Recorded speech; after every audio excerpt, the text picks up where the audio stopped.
कुख्यात गैंगस्टर, खूंखार अपराधी और न जाने क्या क्या नाम थे अनिल दुजाना के।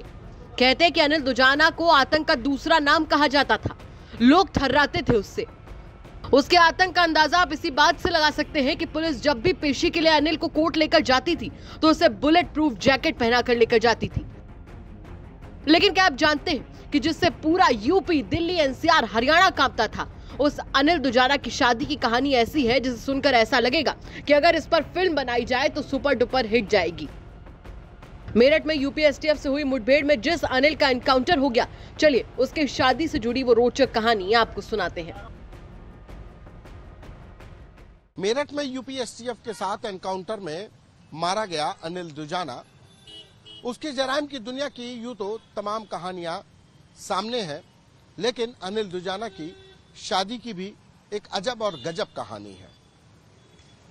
दामाद आईएएस हो, डॉक्टर हो, इंजीनियर हो, ये हर पिता की चाहत होती है, लेकिन एक बेटी का पिता ऐसा था जिसको गैंगस्टर दामाद चाहिए था और उसकी यह तलाश अनिल दुजाना में पूरी हुई। दरअसल साल 2019 की कहानी है जब अनिल दुजाना महाराजगंज जेल में बंद था।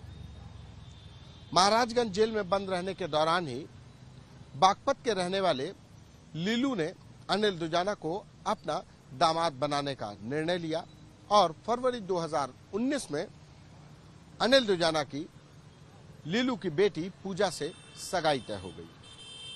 अब सवाल किया कि लीलू ने अपनी बेटी की शादी अनिल दुजाना से करने की ताकत कैसे दिखाई या फैसला क्यों लिया, तो इसके पीछे 40 बीघा जमीन का विवाद था। दरअसल लीलू का अपने गांव में रहने वाले राजकुमार से 40 बीघा की जमीन को लेकर विवाद था। राजकुमार ने अपनी दो बेटियों की शादी गाजियाबाद के गैंगस्टर हरेन खड़खड़ी और उसके भाई से करवा दी।